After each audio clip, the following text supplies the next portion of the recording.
Hi everyone, welcome back to my channel. I wasn't planning to do a video today. My son just had surgery the day before yesterday, which was Thursday, today's Saturday.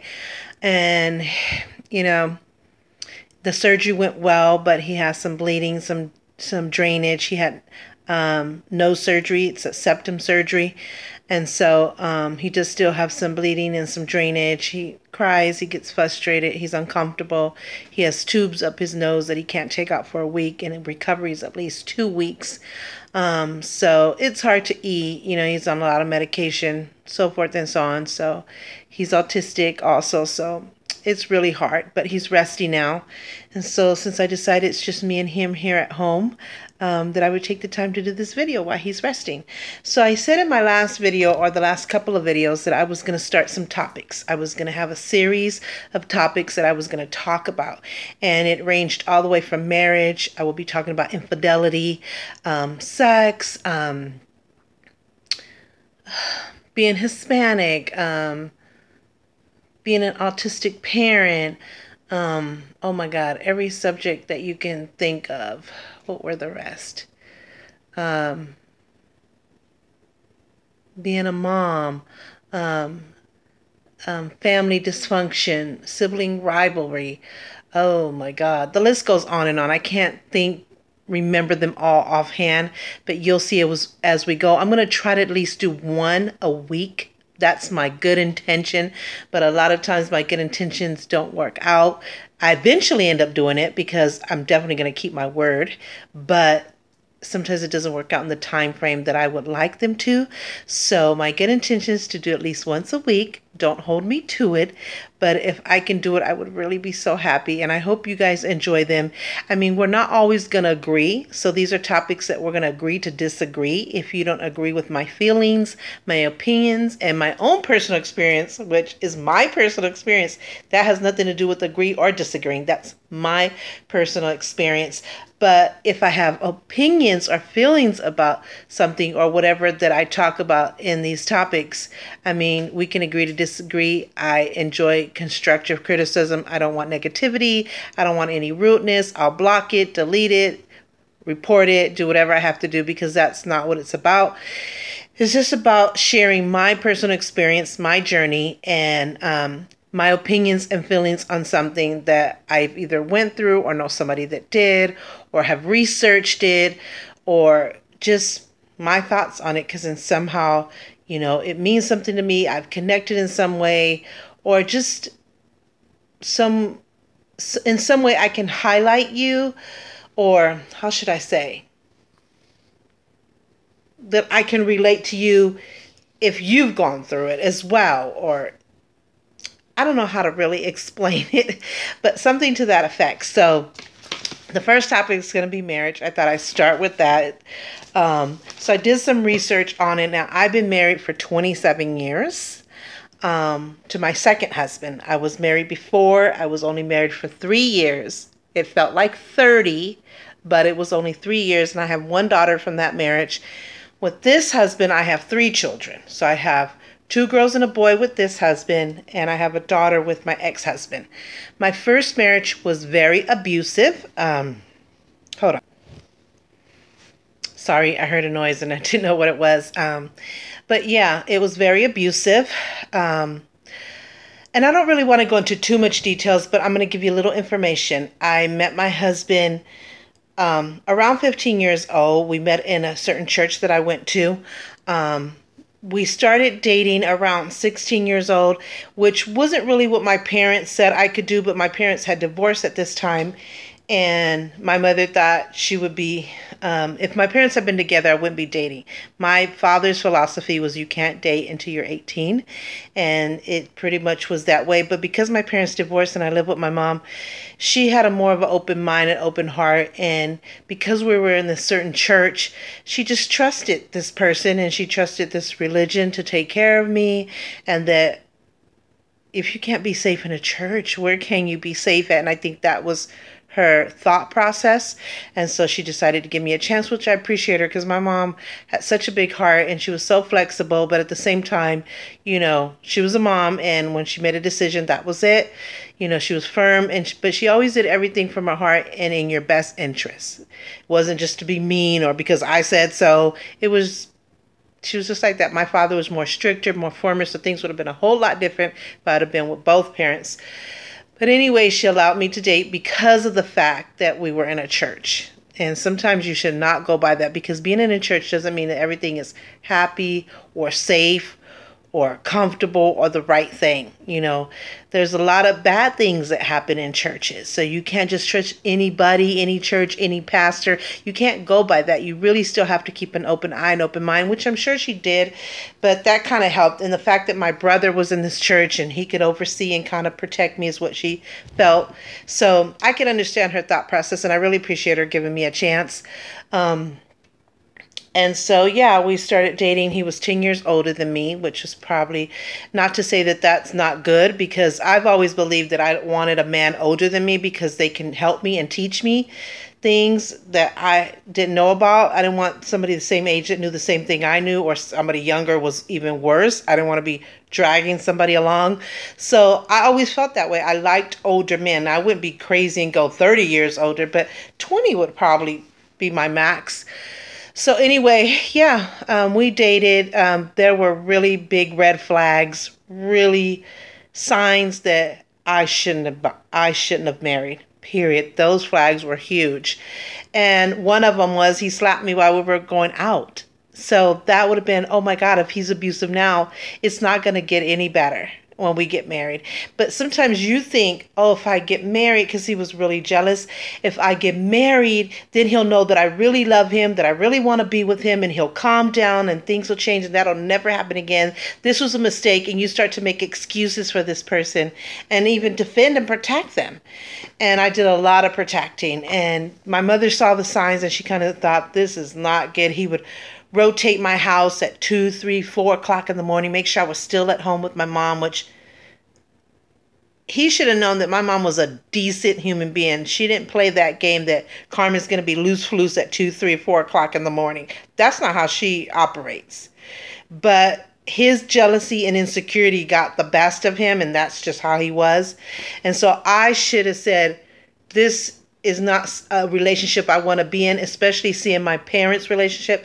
My parents were married. They got married January 16, 1950, and they divorced in 1981. So that's 31 years. And there was 6 children together, even though my mom had a son with her previous marriage.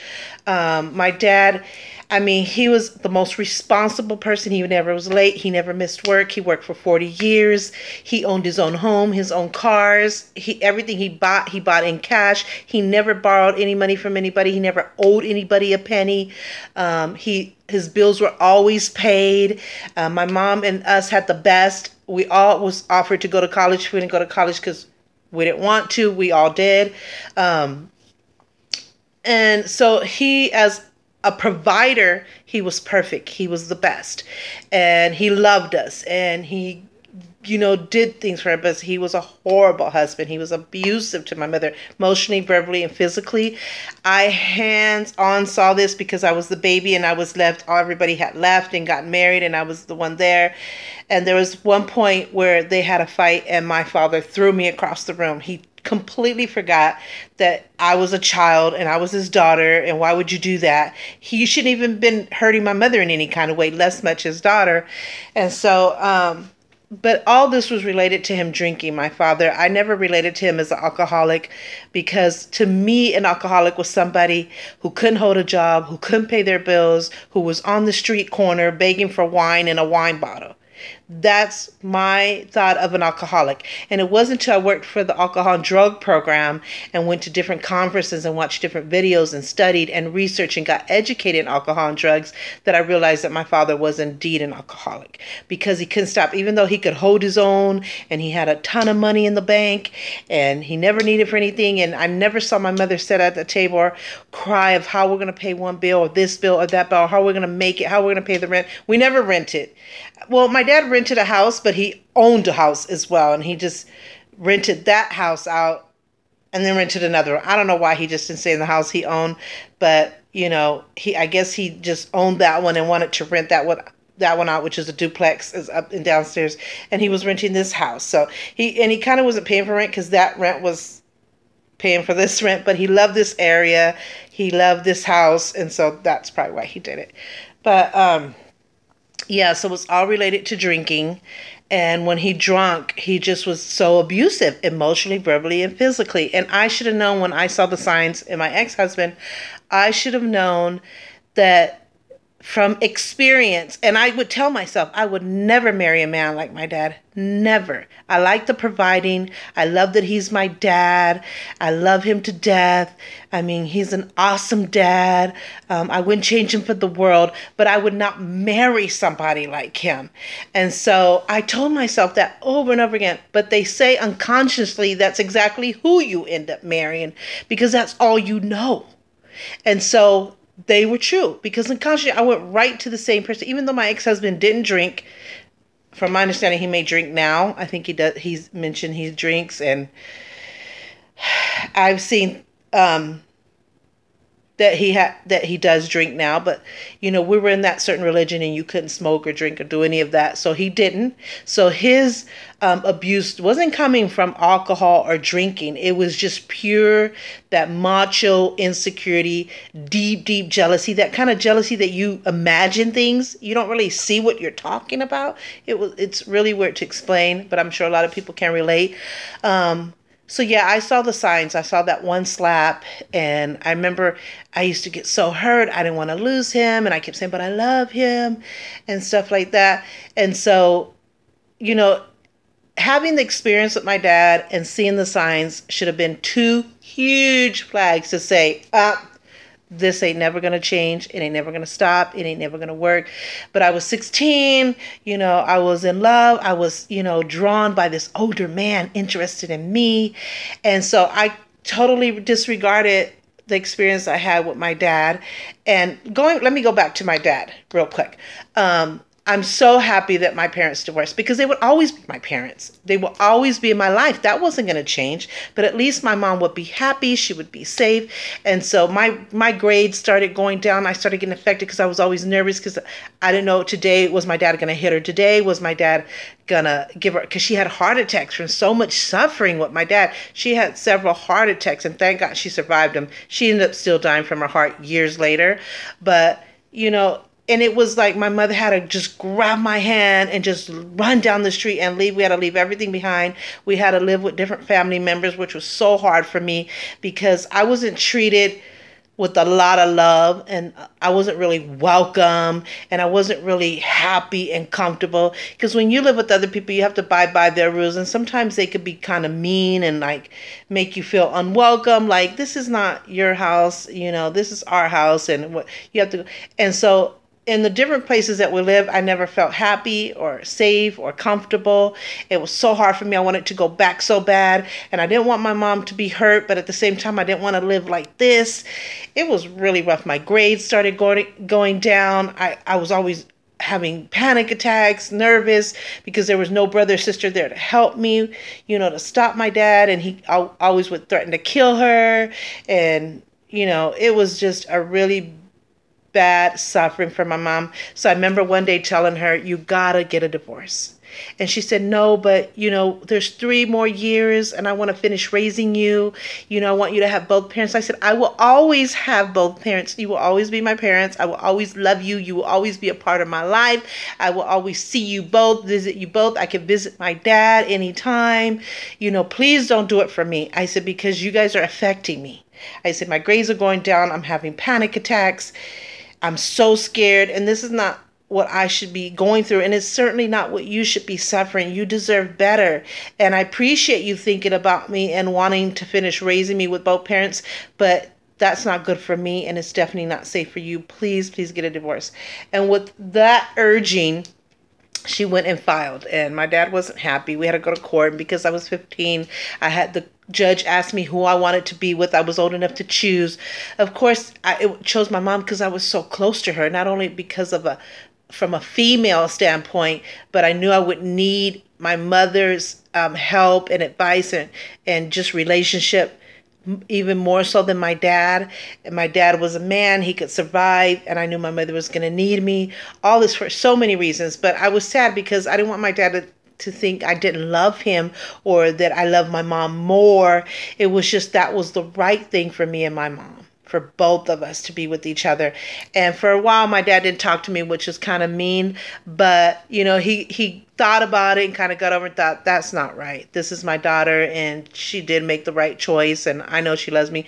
And then he started coming around, picking me up, you know, taking me places, doing things. He's very involved. Like I said, he was always an amazing dad. You know, we got whoopings, but my dad never whooped us just for the heck of it. He never whooped us because he was drunk. He did whoop us because we did do something wrong.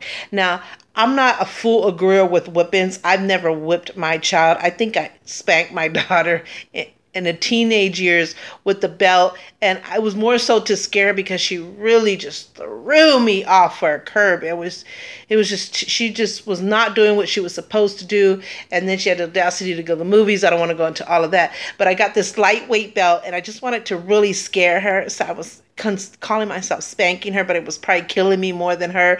And it did scare her to think my mom don't play. She should have already knew that because I don't play, and my attitude and because I feel like if I love you and I go above and beyond for you and I dedicate my life and my being to you, and as a mother I should automatically have that respect and that love back. I shouldn't have to fight for it. I shouldn't have to keep telling you, you gotta clean, you gotta do this, you gotta do your, I shouldn't have to, it should be an automatic like I was to my mom. I was so respectful. So my room was always clean. I was always clean. I did the best I could in school. A lot of times I stirred away from temptations because I didn't ever want to see my mother cry a tear because of something that I did. So I expect that from my same children. So I called myself kind of scaring her, and it did kind of scare, and it worked. But I never really hit or whipped my children because I felt like, again, I should automatically get that respect and that love, and it shouldn't have to be out of threatening or out of whipping. So, but my dad never really whipped us because of alcohol. He whipped us when we really did something wrong, and it might not have been the perfect right thing, but back in the day it worked because parents didn't play back then. They just didn't play, and children were more respectful back then, were more obedient, were way less in trouble than they are now. So, you know, it has its pros and cons. So anyway, yeah, so we went on like that for years. My parents didn't talk. He was still angry. Then finally, towards the end, they became, you know, cordial and then good friends. And then my mother was even there when he passed away. They weren't in a relationship. They were good as parent. They were good at co-parenting. They were good as parents and as friends. But they both realized that they weren't good as a married couple. But my father asked for her forgiveness before he passed away. He even tried to leave her a little something. He paid for her trip to go to Puerto Rico to see him be buried and to give her a gift to go back to her country after 40-something years. So it turned out to be good in the end. My mom lived a happy, safe, free life. She would go get her hair done. She would go eat at the senior citizens. She would go play bingo. She owned her own little mobile home. My mother lived her last years very happy, very comfortable, very safe, and everything turned out perfect.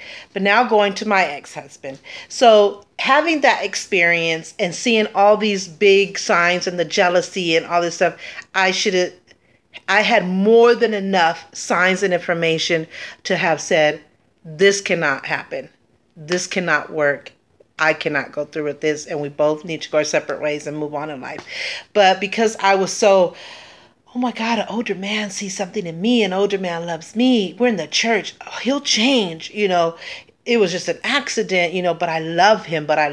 And so one day he would break up with me too. He would be like, I don't want to be with you. It just torture me. And I would cry and chase him down. And my mother one day said, stop. She stopped me from doing it. I was ready to run down the street after him. She said, look, stop. He is torturing you, playing games with you. And this saying is better said in Spanish, and I'm going to say it in Spanish for whoever understands that, but I'll translate it. Aunque quieras el hombre más que tu vida, demuéstrate indiferente y serás querida. In other words, it means even if you love a man more than your life, Show indifference and you'll be loved. If a man's like, if he sees you crying and chasing him, he won't have respect for you and he'll keep playing the game over and over again. But if you're like, okay, you want to break with me? Let me show you the door. Keep it moving. Because I'm about to, play this game with you. I got bigger and better things to do, and somebody will find me more worthy than this little game that you're playing. When you make a stand and you don't allow yourself to be used or hurt like that, then they're like, oh my God, I better never do that because she's going to end up leaving me. And that's what happened. She didn't let me chase him. And that night I thought, he's never going to be with me. He's not going to love me anymore. All this stuff. And it was a hard night. But, he realized, why didn't she chase me? She always chased me. She always begged me. And so when he came the next day, I was ready. I had a plan. So I said, I don't want to be with you anymore. And he's like, what? And I'm like, you heard me. I don't want to be with you anymore. I'm not going to play this game with you. You're either going to love me and respect me, or you're going to keep going, because I don't have time for that. I'm young, I'm intelligent, I'm beautiful. I don't need this. And that's not to be conceited, but that's how I felt. You can't bring me down. You can't make me feel less than or like a piece of trash. And it worked. After that, he never did that again. He knew better. He knows, oh my God, she stood up for herself. So to make a long story short, when I was 18, I graduated in January. And then we got married in March, and I got pregnant 2 months later, and I had my daughter that next January. And I had just turned 19 a week and a half, almost 2 weeks before she was born. So I was a really young mom. Everything went so fast. And at first, everything was good. There was no hitting, no abuse. And then there it happened. We would be on our way to church, and I'd be looking at the different houses. Because ever since I was young, I was a type that I had a dream house thought in my head. And he would be, what are you looking at? And I'm like, I'm just looking at a house. Boom. And then he would always it was so much abuse mentally, physically, and verbally. It wasn't even funny. And at first I would take a lot of it. I would miss church a lot because I didn't want to see the marks. I didn't want them to see my emotional abuse. I didn't want them to see nothing. There was one morning when I said, one night I said, do you want me to make lunch? Because tomorrow's my day off and I really want to sleep in. He goes, no, you don't need to make my lunch. What happens the next morning? Get up and make my lunch. And I'm like, you told me last night that you didn't want lunch. You said I could sleep in. Get up and make my lunch. As soon as I started to get up out of bed, my neck just started twisting. It was almost like The Exorcist. I kid you not. I swear on my life. And I ended up going to the hospital. I couldn't stop. My mouth started to twitch. So much stress and abuse that I had gone through that my nervous system shut down and I had a stroke. And so when I went to the hospital, the doctor kept looking at him like, did anything happen for you to get upset? He said, because it's like you built up a lot of stress that the nervous system shut down, and this is a stroke. And he says, you're too young to have a stroke. Usually this is caused on by some type of abuse or someone going through a lot. And he kept looking at my husband like, did anything happen to you? And I'm like, no, there went the protection mode again. No, I just haven't been feeling good. And God knows what else I said. And I said, no. And so for like weeks, I couldn't even take care of my baby because I couldn't even see her. So my mom had to come and stay with me for a while and help me take care of her. I told her, I confided in my mother and everything. I didn't tell anybody else. I didn't tell nobody in the church. I didn't tell my brother in the church. I didn't tell friends. I didn't tell other family members. It was pretty much my mom that was my confidant. I told her everything. And she saw the abuse firsthand. Like he would say, we would go visit her and he'd say, give me the pepper. And I get up and get the pepper. Then I sit down, give me the salt. And I get up and I'm like, can you tell me everything you want so I could get at once and I can sit down and eat? No, you're going to get up as many times as I want you to. My mother say, you're not going to get up when he tells you to do it. He's not going to do it. Sit down. I'm telling you to sit down. And I would beg my mother not to get involved because I thought when I get home, I knew the price I was going to pay and it was going to be worse. So I'm like, Mom, don't get involved. This is good. No, you shouldn't be having to go through this. You shouldn't suffer this. Carmen, you are beautiful. You are smart. You deserve happiness. You deserve safetyness. You should not go through this. You know what I went through. Why would you allow yourself to go through this? And my mother would defend me when she could. But when she wasn't there was nothing she could do. So what ended up happening, so much abuse, and I took it for like the first 3 years. And then at the end,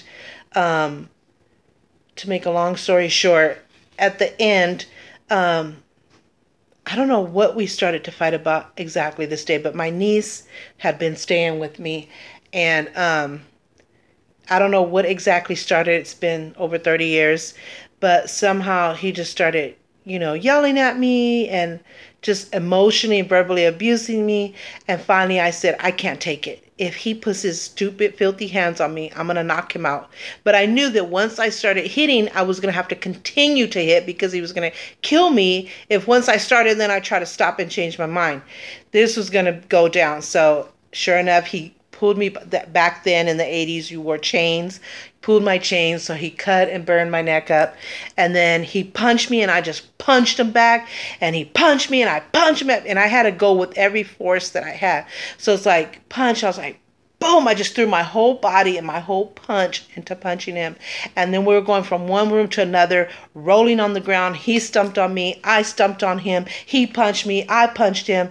And it got so bad to where my eyes were swelling up and burning and I couldn't see out of them, but I just kept punching. And I could feel when I had an impact, and I could feel when I missed. And it was just really bad. And I yelled out to my niece to call the police.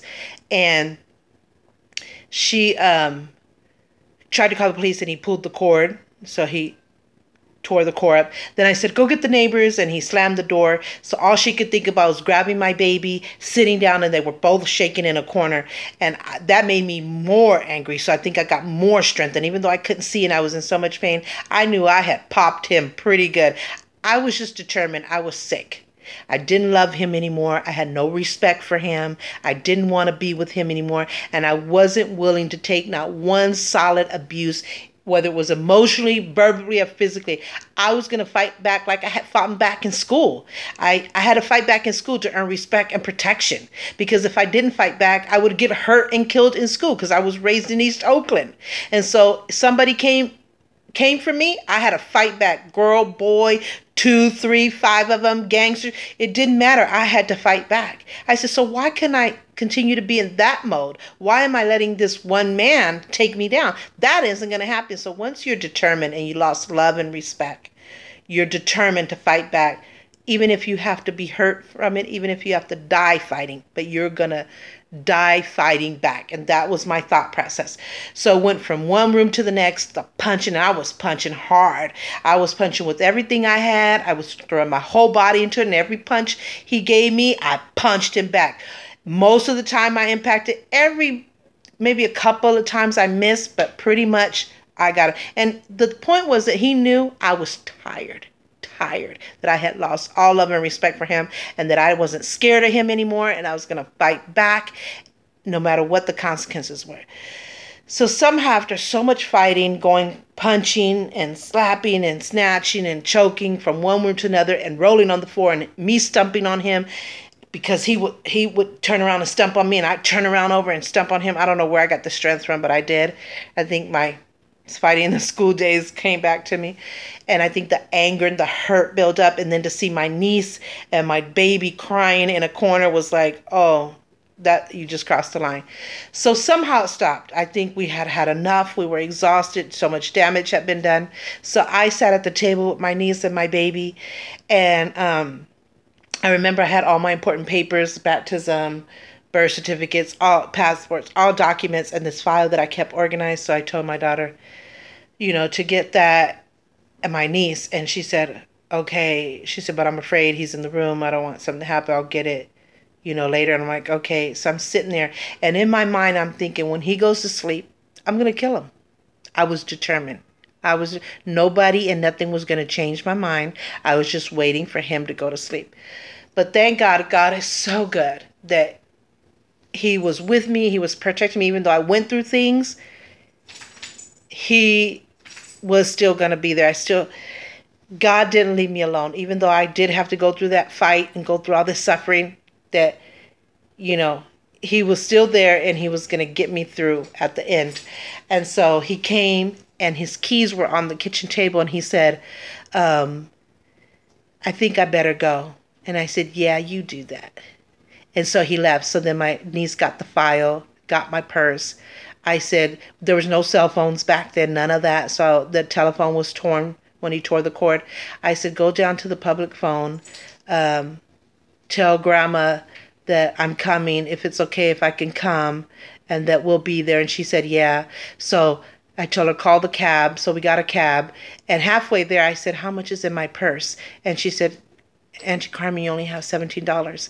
I said, okay, what's the meter saying? She goes, it's getting past that. I said, okay. I said, taxi driver, can we stop at this phone booth? I need to make sure I don't have enough that my mother can finish paying you the rest when we get there. He said, sure. He was a nice taxi driver, and he probably saw, oh God. So my mom said, absolutely, just get here. So we go there. I'm going to have to do this in part two because I didn't know I was going to go into this kind of detail. But he said, absolutely. So when I got there, I said, well, I'm going to send my niece up so you don't think I'm running away. Or I'm going to leave my niece here, is what I said. And I'll go up. So I crawled my way up the stairs. And when my mom turned on the porch light, you can hear her take the biggest scream. That's when I knew my face was pretty damaged. And so she said, I said, Yvette, come get the money. So she paid the taxi driver. We went in the house. My mother was crying and she was curing me with alcohol and wiping me down and stuff. And she said, I said, Mom, I'm done. And I told her everything that happened. And she said, I'm so glad you're here. This is over with. You don't have to go back as long as I'm alive. You don't have to ever worry about a place to stay, about being happy, about being safe. I will always love you and protect you and be here. You don't have to worry. And she just kept hugging me and I cried and cried. And then she said, Carmen, but let me ask you something. She said, where's your car? And I'm like, oh my God, Mom, this is so much suffering and I couldn't even see. And with everything that happened, I forgot I had a car in the parking space. She said, but that's okay because you can't even see out of your eyes. Your niece is not old enough to drive. My niece Yvette, she wasn't old enough to drive and she had to help you. It was for the best. You can always go back and get